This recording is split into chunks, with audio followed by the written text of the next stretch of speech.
Hey, everybody, it is Tuesday morning and it's 8 o'clock, and Brandon's got his coffee and I got my coffee, and it's time for a little bit of trash talk. Yeah, And yeah. and we're kind of on a travel theme today. We've been talking about relocating, and preparing to relocate. Not that we are relocating. We're Mm, pretty much hunkered down where we're at.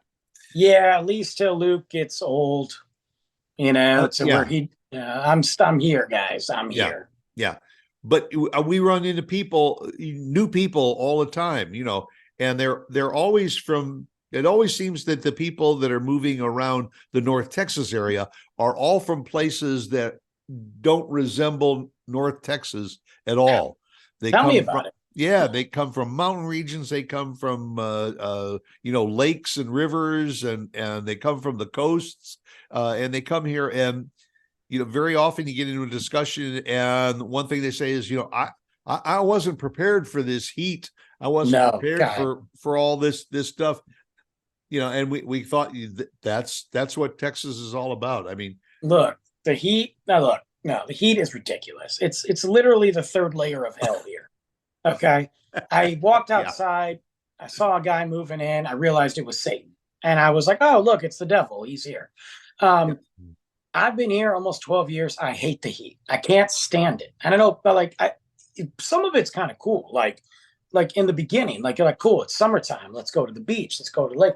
But right, the beginning, what people don't understand, and what still I don't understand, is the beginning is literally a switch. It's changing the channel. It's like, oh, summer's here, 102.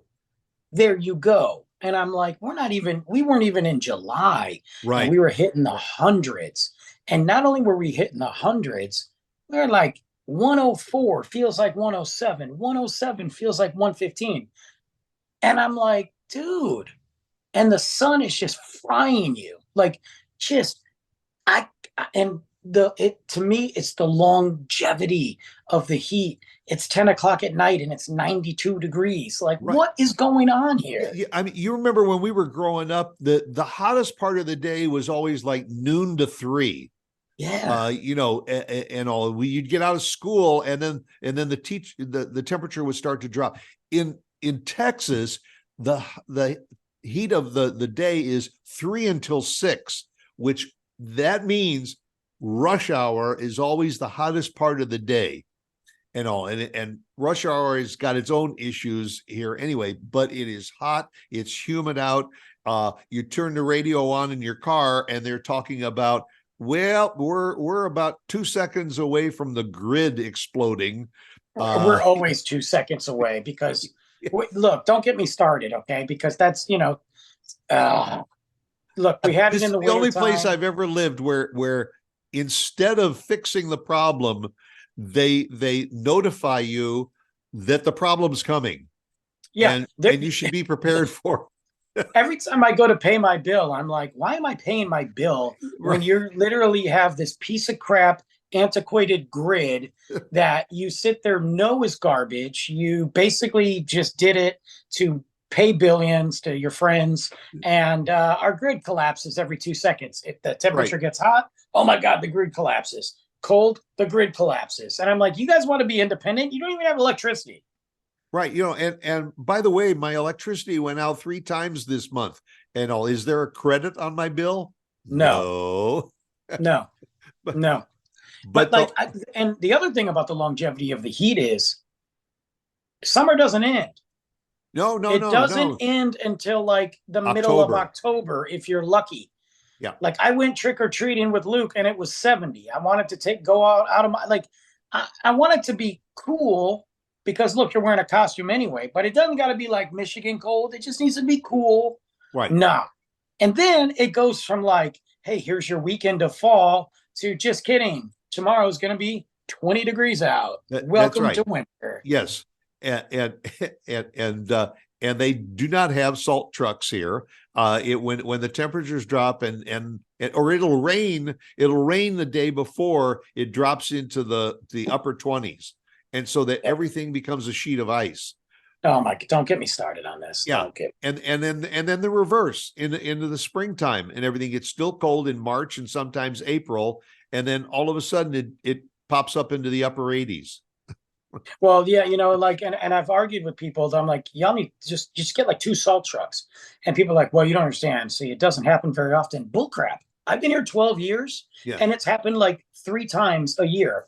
If you at least buy a couple salt trucks for the major metropolitan areas, instead of shutting the entire city down and using millions in revenue and losing all that taxes, you could actually have saved money. But that's their argument. They're like, nobody's going to vote for that. I'm like, no, because Texans want a day off work. That's why. And the salt trucks that we do have, They're not those salt. go to the highways and those go to the major overpasses and everything for the benefit of the trucks, which is, to keep the trucks on the road. So the highways, they'll even go on TV and they'll say, yep, the salt trucks were out overnight and the highways are all clear. Problem is you can't get to the highways. Well, and also, where are you going to go? The entire state of Texas is shut down. Like, That's right. I'm the guy who went to work like during those 3 days because I live down the street, and they're like, Brandon, you're the emergency guy because you're down the street and you're from Right. Detroit, so you can Yeah. deal with it. Yeah, you can walk. Yeah, literally. I went to work and the entire place was empty. I'm just sitting here doing one of these, like, I wasn't getting deliveries. I wasn't getting customers. I wasn't getting employees. I was just like, you know what? I'm just going to be here and collect my paycheck. Serving number one. Who has number one? One of the other things that I wasn't prepared for in Texas that still shocks me to this day is cricket season in the fall. It's in that October, Yep. September. Like, that's a season. Like, crickets. Like, I walked out of work one time. This is my first year here. And I mean, yeah, we see crickets, and sometimes there's a lot of them in pockets and all that. Yes. I didn't realize that my entire car was going to be covered in black demon bugs trying to chase me while I get in the car.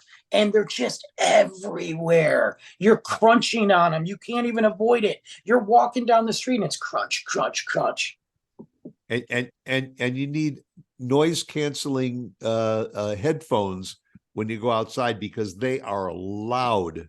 Yes. It's literally like the Egyptian plagues from the Bible here. Like, it's and we're not exaggerating. You guys can Google these images and look, they're on the windows. I don't even know how they get up that high. Right.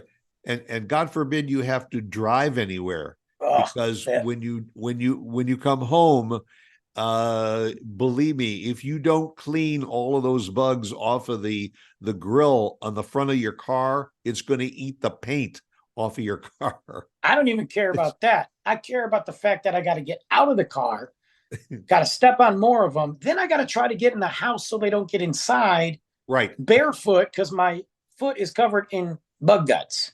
Yes. Like, and then where do the bug guts that were on the bottom of your shoes? So gross. Now they're on your carpet or on your floor. So gross. And it's a short season, but I'm not used to that. And the other thing I wasn't used to either is the birds. 2 things with the birds. Number one, the amount of them that we see here in the wintertime, like, and the fall, well, in general. But I remember going to the gas station in Fort Worth. We were on our way to a haunted house when I first moved here. And there was a haunted house down in Fort Worth. Me and my buddy were going. We pulled in the gas station.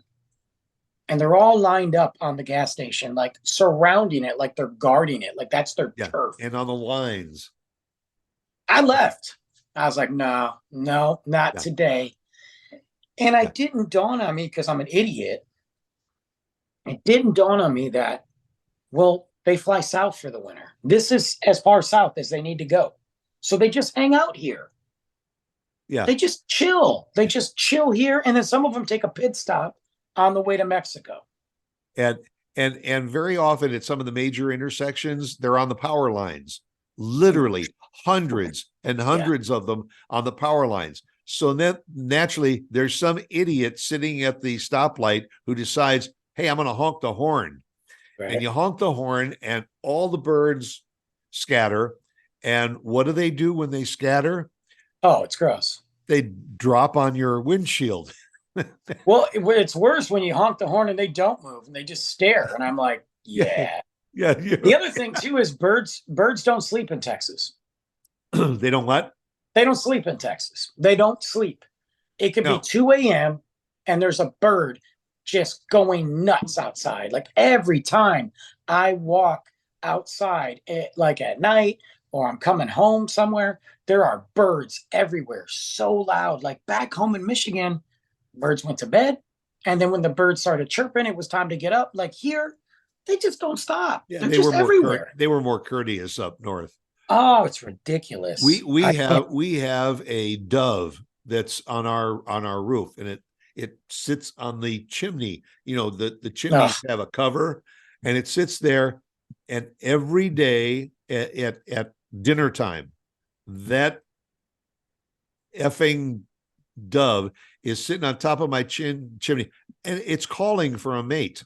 Just shoot it. Just shoot it. Just nobody cares. Nobody cares. And I'm thinking, this dove must be the ugliest damn dove in the world, because he can't seem to draw a mate, and he's got to be there day after day after day, you know. Or the female doves are all saying, don't go over by the Sax's house, because there's a real loser on his chimney. That's what I'm saying. Like, if he can't get one by now, what's his point? Just shoot him. Just get rid of him. I mean, who cares? Just get a slingshot so you're not making the neighbors mad. Pop him off. Feed him one of the coyotes. End his life. I don't know. You know, speaking of things that I still don't understand in Texas, but I'm okay. Like those are some of the negative things. These are the positives. I never understood Buc-ee's. You know, I never understood what Buc-ee's was. They're like, you got to go to Buc-ee's. It's this awesome gas station, and I'm like, it's an amusement park. It's a gas station. I'm like, I got to go to a gas station. Now I get it, because I've gone to gas stations across the, road trips that have some cool stuff. But I'm like, I remember going to my first Buc-ee's. I was mind blown, not just because of how many pumps they had, but when I walked in and I realized I was in a shopping mall, and I realized the food and the weird, strange Texas Buc-ee's gifts they had, but the also really cool. Look, my Buc-ee's hat. I mean, come on, you know? Yeah. I don't understand it, but I don't even care. It is heaven. But you see, Buc-ee's is to Texas what Disney World is to Florida. Yeah, and cheaper. I mean, you end up coming out. I mean, you end up dropping $100, even before you fill up gas. But yeah, man, and you want to talk about amazing staff, cleanliness. There are bathrooms, guys. Look, if you've never been to Buc-ee's and you're traveling, yep, stop at Buc-ee's. And I don't care if there's one, because isn't there one in Florida now? Yeah. I think there's one on Highway 27. Yeah. So they look, Buc-ee's is a Texas thing. Texas, it'll always be Texas, regardless if they're in Florida. Go, if you're driving by and you're in Texas, hit a Buc-ee's. If you're only in Texas for a day, hit a Buc-ee's. Right. And when you go hungry, go with money, go with an empty tank of gas, and go ready to pee, because the bathrooms are amazing. I have walked into that bathroom and been like, it's so clean. It's nice. It smells good all the time. Yeah. The amount of stalls, you will never, ever have to wait in line. It's the best thing if you have a kid. You never have to wait in line, ever. It's epic. I didn't understand it. I love it now. And if you don't have to go, then go over to the soft drink area and get yourself a 48-ounce soft drink and everything, and drink that up, and then you'll be able to go before you leave Buc-ee's. Yes. Get yourself a 72-gallon cup of coffee for 79 cents. You need 2 people to carry it. You're right. And just drink it a little bit and go potty. It's amazing. But the other place too, and I might be partial, I didn't understand HEB. Now, when I was down in Austin about 6 to 7 months after I moved here, I was like, we're going to Austin, So we went to Austin, drank, had food, good music, all the typical Austin stuff. This is before Austin even got worse than it is now. Like it was fun back then. Now I'm like, Austin. And they're like, "Oh, we're going to HEB," and I'm like, "Cool, what's that? Is that a bar? Like, let's go," you know? Right, right. And they're Yeah. like, "Oh, it's a grocery store," and I'm like, "Why? Why are we going to a grocery store? Like, I don't care about a grocery store." But they had to pick up some things, so I understood. So I saw the outside. I'm like, "Oh, this is cool." It reminded me of like Meyer from back home. I walked into it and I was like, "This is pretty cool, man. Like, this is way different." They had like a restaurant, and well, now HEB here, it just down the road from me. And now that I practically live there, I gotta be honest with you. I don't get it. I still don't get it, but I get it.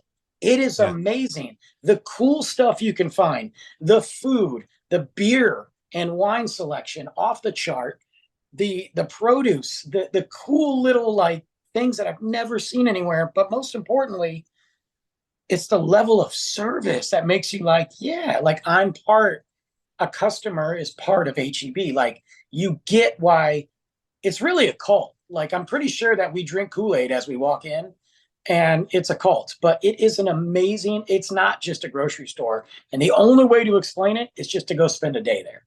And there are they based out of Houston or Austin? Where Well, are they're they down based? there. I mean, like, yeah, San Antonio. And I mean, let's And not forget there's HEBs in Mexico too. So, and but it's been a Texas thing, but really a Southern Texas thing until the last year or two. They yeah. are exploding all over the state of Texas, Well, they and take their time. They take their they're time. not shy about opening up every 2 or 3 miles. They'll open Well, up they one. they they plan. The one thing I'll say about them is they don't just put one. They don't CVS the place. They've planned for years. I mean, when they announced that the Frisco location was coming, that was almost 6 years ago that Yeah, they announced it, and they planned. And now, yeah, they've announced several. But if you look at where they're putting them strategically, it makes very good sense. I mean, you're talking over 400 stores. I mean, they're approaching probably closer to 500 in the next 5 years, and that's just Texas. right. They have said they are there to take care of Texas.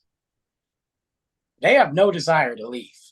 And quite frankly, there's so much in Texas, they could put another 400 stores and be successful and never have to leave. Right. And on any high, like on Route 66, you know, which by the way, this is a Buc-ee's special, 16.99 Yeah, at I got this one at, when Luke and I at went to the Buc-ee's. cabin. This one was $12 on sale. And I'm like, yeah, buddy, I'll take that black hat every day. Yeah. I got Luke a hoodie. We got some brisket. He got some candy. Got some coffee. I got this hat. And we just walked out of Buc-ee's like, Not too far from us on Highway 75, north of where we live. There's a Buc-ee's on I-75 mhm, and it has its own exit. I It know. is Buc-ee's Boulevard. And so 3-4 miles down the road, coming up Buc-ee's Boulevard, 4 miles ahead, 2 miles ahead, Buc-ee's this exit. And you're right. You look and you see, oh my God, there must be 50 cars waiting in line for gas and all. Nope. Maybe we should pass by. You know what? Get off. You'll be next in line within 3 minutes.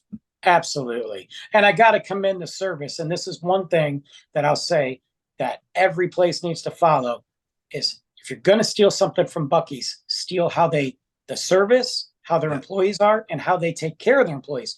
Those Buc-ee's employees are paid very well with Yep. very good benefits. I tried to get into Buc-ee's years ago in the management level, and it was hard. I got to be honest with you.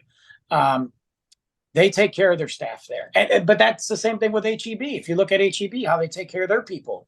I mean, there's a reason why people continue to stay with those companies for years and grow with those companies, but also want to be part of it because you give back to that community and you give back to those guests. And it's not always easy dealing with the public. But I've noticed, and I'm not saying I haven't had a situation at either location where people were a little, Yeah. a lot of people are a lot more happier at the HEBs and Buc-ee's than they are, say, the other competition. Well, yeah, and when you do things right, then all of a sudden you notice that one of the competition stores all of a sudden store closing. Because if you can't compete, you lose. You got to go. Yep. But yeah, there's You gotta go. so much stuff when you move to a new place that you just Yeah. you just don't understand until you go there, you know? And speaking of gotta go, Yep. we gotta go. We gotta go, guys. Yeah. So catch up with us again next week, same time. We'll be right here. You know, Maybe. we'll stop at Buc-ee's and get some coffee. You know, the 72-ounce cup Yes. on the way in. So catch you then. Take care.